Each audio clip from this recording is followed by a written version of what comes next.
Good evening, Fernwood. It is your time vaulting friend Neil here, and it's time for us to hop, skip, and jump our way to the first episode of Season 2 of Mary Hartman from October 4th of 1976. We have spent the last couple of weeks watching reruns of the early series, so let's do a little bit of a recap of the various families of Fernwood, and then we'll take a look at those cliffhangers that we ended with, and then we will start our episode. The Hartmans are a family in trouble, and that includes Mary Hartman, her husband Tom, and their daughter Heather. Mary and Tom have been fighting since the beginning of the series, coming apart and coming back together, on the verge of divorce, on the verge of reconciliation. They have very complicated issues, which it might be too much time for me to dig into here, but just know that they've got some troubles, and we will dig into the later details when we get closer to the cliffhangers. The Haggers are a very sweet May-December couple who are the neighbors of the Hartmans. Loretta is an aspiring singer who happens to have an evangelical bent. Charlie is her doting husband who will do anything he can to keep Loretta safe. There was a cliffhanger there. We'll get to them later. The Shumways are another neighboring family that happen to be related to Mary Hartman. They start with George and Martha Shumway, who are Mary's parents, along with the parents of Kathy Shumway, who lives with them. They also live with Grandpa Larkin, who is somewhat of a scamp or somewhat of a wise man. There are a couple of stories here that we will get into as we approach our cliffhangers. And then our final neighboring family are the McCulloughs. Those are Howard, Ed, and Betty. Howard and Ed are closeted gay men who are on the verge of coming out of the closet and getting married. And Betty was the mother that was interfering in certain ways. Betty has been sent away. That's not a cliffhanger. All right, let's get back to the cliffhangers of the season. Howard and Ed finally are planning to get married. That's something that maybe we will see early on in this season. We'll see how that goes. In the Shumway residence, there are a few different beats that are going on. Martha had met her birth father, Billy Twelvetrees, who has disappeared and no one knows where he is. Martha and George are also worried about the whereabouts of their daughter Kathy, who had a meeting with Father DeMarco, who was considering leaving the priesthood, and we'll see exactly what that means, but they got a note from Kathy that said she was going to do something very, very important. With Loretta and Charlie, they had been involved with the Universal Mission Crusade, which involved Jimmy Joe Jeter and his father Merle Jeter, who was a bit of a scalawag, if I were kind. In the final episode of Season 1, Merle Jeters was sexually assaulting Loretta as Charlie busted in the door of the motel room. The lights go out and a shotgun goes off, and we don't know what happens there. And then finally, with the Hartmans, Tom Hartman has been drinking his sorrows away. He has been very, very hurt by different things that are happening in his family and his work life, and that is something that he is not dealing with. Mary Hartman left a home that was falling apart, flooding, and about to fall into a ditch to go to New York City to be on a talk show since she was awarded the title of most typical consumer housewife. While she was in New York City, she had a vision of what her perfect life would be, and that was quite emotional. And while she was on the talk show, Mary finally admitted the root of the problems between her and Tom that started in the very beginning of the show in public, and that led to a complete nervous breakdown. And that's where we are at the end of Season 1. I think it's time to start Season 2. Let's do this.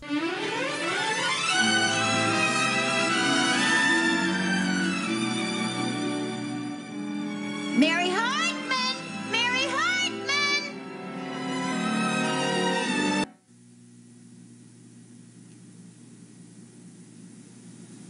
I did bad. I did bad. I did real bad. Are we still in the air now? Are we in the air? Can we go off the air now and go on the air tomorrow? Could.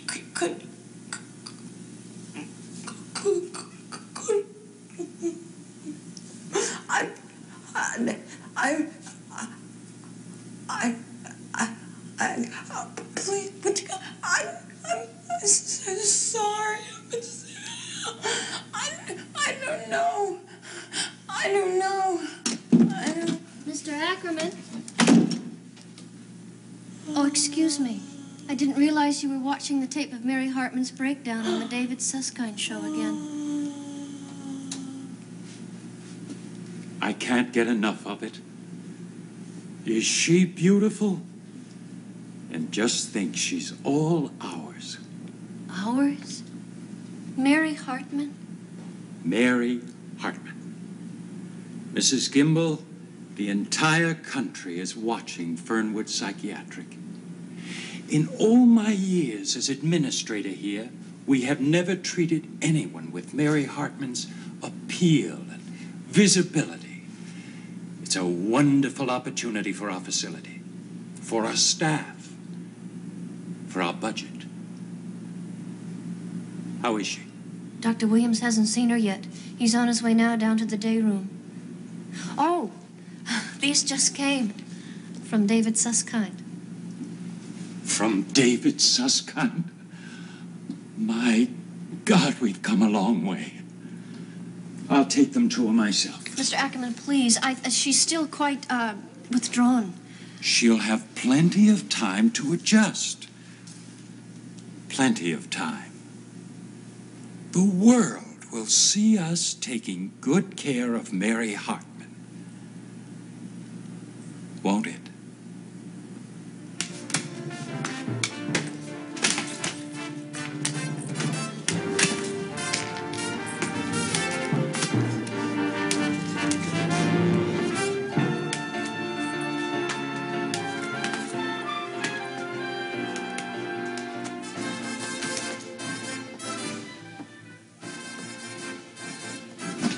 I can't understand why you're so depressed. Well, you're Mary Hartman. Me? Oh, no.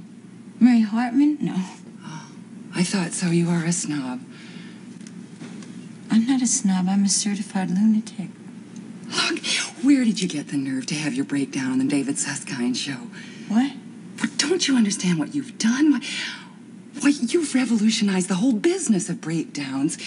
Well, up to now, the world has been taking leave of its senses in private. You know, like when Ronald Reagan took that fellow Schweiker for his running mate. Well, that whole decision was probably made in the dead of night in some hotel room.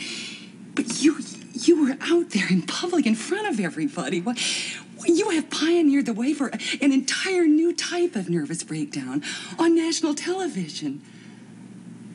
What? It was on television? Yeah. So that means...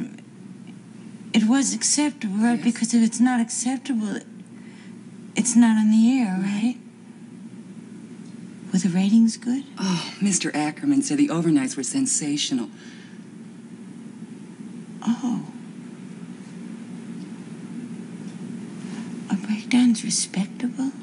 Don't you understand, Mary? You have made BDs utterly respectable. BDs? Oh, no, I am not a carrier. No, BDs are breakdowns.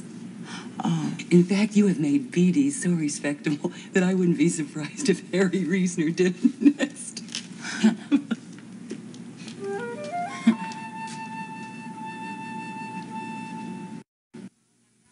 Mary?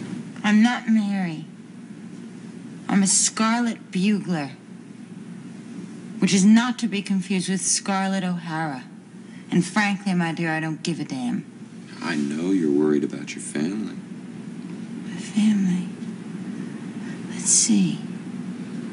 There's a Tom, and then there's a little flower. There's a Heather. Mary, all you're doing is hiding. Now listen a minute. You did not go crazy. There's no such thing as going crazy. We don't even use that word anymore. You just did twice. You mustn't be ashamed. I'm not ashamed. Please leave me alone, Dr. Williams. Can't you see I have to be a plant? I mean, I've been watching the David Susskind show since I was very little.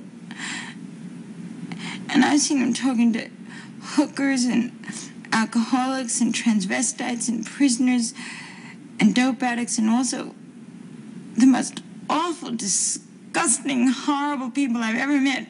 And I have never seen anybody ruin her entire life and the life of her family and everything that I've ever lived for. But I must say that I did like David Susskind very much. I don't want to be a person anymore. I want to be something else. I want to be a plant. See, all I'm doing here, I'm just sitting here very quietly and very peacefully. I'm just with my friend, and we're just growing. You know, we're not bothering anyone or anything. And I promise you, Dr. Williams, you just leave me alone. I promise you I'll never be any trouble to you or anybody else for as long as I live, or maybe even longer. Mary, listen, I've done my homework. Now, I've seen your husband. I've seen the Susskind show. I know about Tom's drinking, his unfaithfulness to you, which caused your unfaithfulness to him. The flooding of your house, the jets over your roof, your phone being disconnected, the fight with your best friend, Loretta Haggers. Mary, it was that series of external events that overwhelmed you. Now, that much going wrong in a person's life might overwhelm anyone. See, what I'm trying to say to you is that you're not as sick as you think. We have people here who suffer from deep inner disturbances. And these people break down from problems that are in no way real. Your problems were real. But you're not only not seriously disturbed, but I suspect, Mary, that you have much more strength than you think. Excuse me, my name is Hartman. I'm trying to find my wife. Oh, excuse me, just a minute. Fernwood Receiving Hospital. Hamilton, just a moment, please. That's under H. That might be right near Hartman. Yeah, are you sure Mr. Hamilton is a patient here? Well, I don't find Mr. Hamilton's name on the records. Well, I'm sorry, ma'am. If his name's not on the records, that means he's not a patient here. No, the fact he's your husband makes absolutely no difference whatsoever. Now, you wanted something. Well, the name is Hartman. I've been trying all day. I've called a dozen times, at least a dozen times. You're the one? I recognize your voice. It's kind of a Chicago sound. Well, how is she? Who is she? Hartman. Mary Hartman. Hartman. See, the last time I was here, she didn't even recognize me. I mean, her own husband she didn't recognize. She didn't recognize her mother or her father. Now, I mean, is she going to come out of it? Is she going to be all right? Well, now, I mean, can I see her? Now, I don't have anything on her here. You don't have? Well, then call Dr. Williams, will you? Can I see him again? Well, now, Dr. Williams is in a consultation. I can't send you. Wait a minute. My God, you mean I can't even see my own wife? I mean, it is my own wife. Then do me this favor, then. Look and see if you have Haggers here. Haggers? All right, they're my best friends, Haggers. First name? Charlie or Loretta, either one. Charlie or Loretta. Right. Yeah. Is it a schizophrenic patient? No, you see, I just don't know which one got shot, see? I just don't know. Now, it'll be under Haggers. Haggers. Well, now, look at this. I did find All right, it. which one was it, Charlie or Loretta? Neither one, Mr. Hamilton. The system does work. Well, maybe for you, maybe it works, but what about me? What about my wife? What about my friends, Charlie? And what about Loretta? What about all the people you haven't got on your list? Charlie! Oh, I need your back. Hi. I had an operation. You had 2 operations. Oh, darling, I'm just so glad you're back. Your poor little old face. I feel like my nose is broke. It is, hon. Did that take 2 operations, honey? Well, no. See, when you let loose with the other barrel, you know. I let loose with the other barrel? Yeah. You should have seen Merle Jeter's room. I hit Merle? No, not even in the teensiest little way, but you should have seen his room. Woo, doggies. Honey, it looked like suddenly it had been antiqued or something. You know what I mean? Like all the furniture had those little wormy holes in it, you know, with buckshot and everything. And the drapes looked like a battle flag. Maybe I'll write a song about that. Oh, you left my heart intact, but you sure destroyed my room. Oh, Lord, I I just couldn't get my finger out of that trigger guard. You know, I remember I seemed to hear like another roar when I was passing out from the gun butt kicking me in the nose. Well, if I just hadn't grabbed at the gun, you know, in that tickler way. Oh, honey, don't blame yourself. There's no harm done. Anyway, I'm here. There's no harm done. Charlie, I just couldn't stand one single day without you, baby boy. How about night? I swear to Pete, you character, you. You kill me. Here you are, just fresh off the operating table. The stitches hadn't even took yet. And you go talking about stuff like that. It takes more than a couple of war wounds to get my mind off a thing like that. Well, you want to ask me a question or something? If you're thinking along the same lines I am, sure, honey. Well, I reckon I probably am. Because Mary did you-know-what with you-know-who in a hospital bed. Probably the same self-hospital bed right here. Anything they can do, we can do better. We sure can, darling. Ah! What's wrong? Did I hurt you? Honey, there's something you haven't told me yet. What? Where did the other shot hit me? Well, truth to tell, Charlie, I really don't even know because, well, I was just so excited and everything, you know, that she's well and out and everything that I forgot to ask the doctor, but I believe it's around the leg area region, somewhere around there. I can wiggle my toes. Well, that's I can wiggle them in a circle like... Mm-hmm. That's good, and I'll tell you something, darling, it's getting me more hot and bothered by the minute. Honey, just do me a favor. Get up a second, honey. Get up. I got to see where I was hit.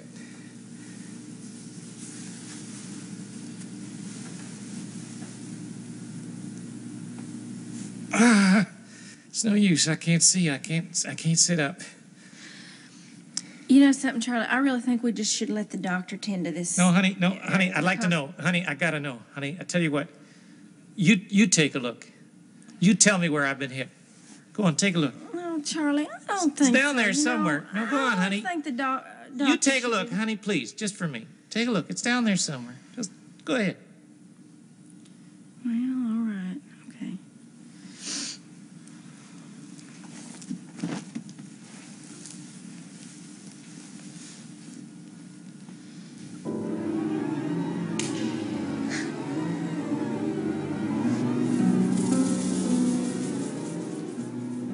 What is it?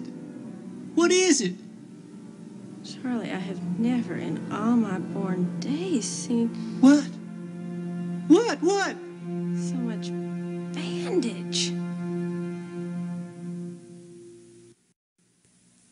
Now, the very interesting thing here is my whole life I have strived to be respectable. Not rich or religious or right on. Just respectable. Oh, my God, it's almost noontime. I really have to go. You know, just so that nobody worries or anything like that. And, you know, I don't feel so drowsy anymore. Well, the Valium must be wearing off. Oh, well, I guess that must be so. Well, God, I want to thank you all for this most encouraging talk. And goodbye to all of you. It was just so nice meeting you. And please, nobody get up. Please, and please, no more clapping. Well, what I'm going to do is I'll just call a cab from the outside. That is, you know, if I can find it. And, excuse me, could you tell me which way is the outside? Never mind. Forget it. I'll find it myself. Be good to yourself. Now, let's see. Did I bring a suitcase? Or did I... Oh, God, I hope I didn't just stuff everything into a shopping bag. Now, let's see. Is this the door out here? Oh, actually, why don't we all just go, huh? Why don't we all just go? We'll all have a nice lunch at Denny's, huh? I can't. All right, so we'll go back to the House of Pancakes. You probably like that, right? But Mary, we can't. What do you mean we can't? Because the doors are all locked.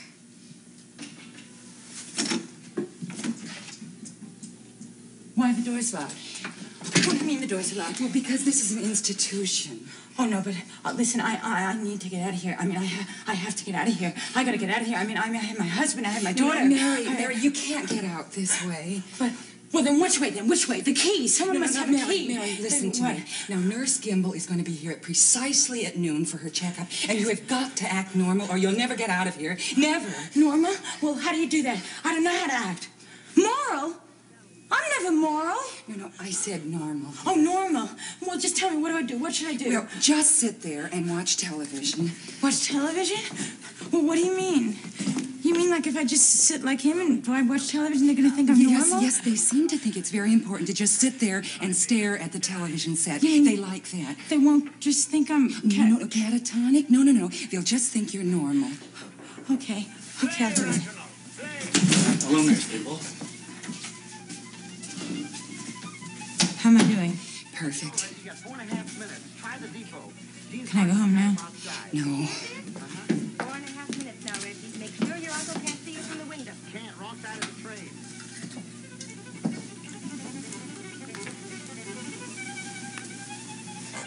You know, before the David Susskind show, I started watching the new season. And I found myself fascinated with the new little full previews and the little promotional things and all the new stars, you know.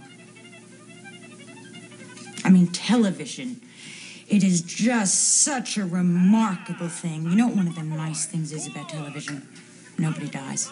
I mean, like if David Jansen leaves you in The Fugitive, he comes back again as a Treasury agent, and then he comes back again as Harry O. I can't believe what they've managed to do with Nancy Walker. Do you believe that? On one channel, she works with the Macmillans as maid. On another channel, she is sometimes Rhoda's mother. And on that other channel, she has her own show. God knows what she's doing on cable TV. I've been reading about you in the newspapers, too. And the new season. Do you have any idea how wonderful the new season it is for people who live in the warm climates like Arizona or California or Texas? That's how they know it's fall. Mary Tyler Moore is back. That's what I wanted to talk to you about, Dean. You still with me? I don't want to get back on the train. I want to go out Good. to the ranch for a while. I need a vacation. But you've got to... Television is such a positive force, isn't it? I mean, it really draws you, doesn't it? I haven't any books. Just Do you Uncle have Louis. any idea how important these commercials are? I mean, do you have any idea? I mean, you can learn about a new soap. You can learn about a new deodorant. You can learn about a new deodorant for somewhere else, and you can even learn about somewhere else. I mean, I have not had to teach Heather a thing about sex. She learns it all from television. I mean, is that wonderful?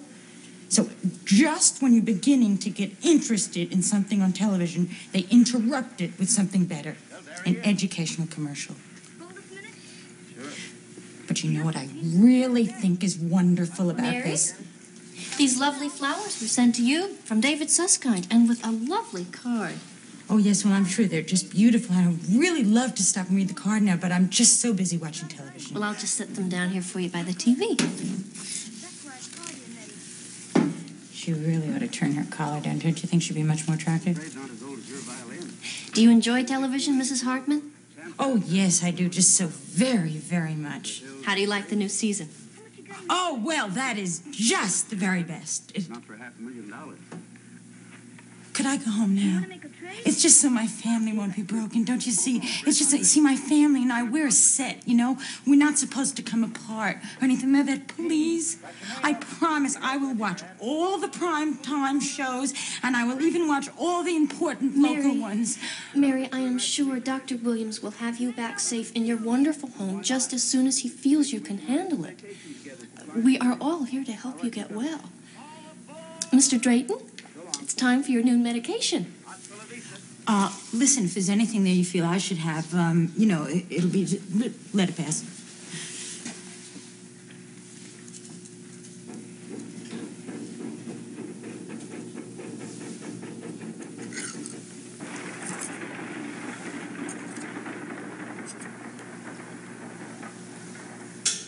Could I ask you just another question? It's about television. Certainly. What is that little black box on the side of the TV? Oh, I'm pleased you noticed that so quickly. You certainly are regaining your awareness. Oh, well, it's just that I've never seen one of those before. Well, I don't imagine you have. That little black box is a telemeter. That's a telemeter? What is this, a pay TV? Oh, no. You can't buy that. You have to be chosen. A telemeter measures ratings. Ratings? Oh, don't tell me. Are we? Oh, we're not. Are we? Yes, Mary, we are. I can't believe it. All of us? Everyone here, Mary, yes. Including me now? That's right. I can't believe it. That I, Mary Hartman, am finally a member of the Nielsen family.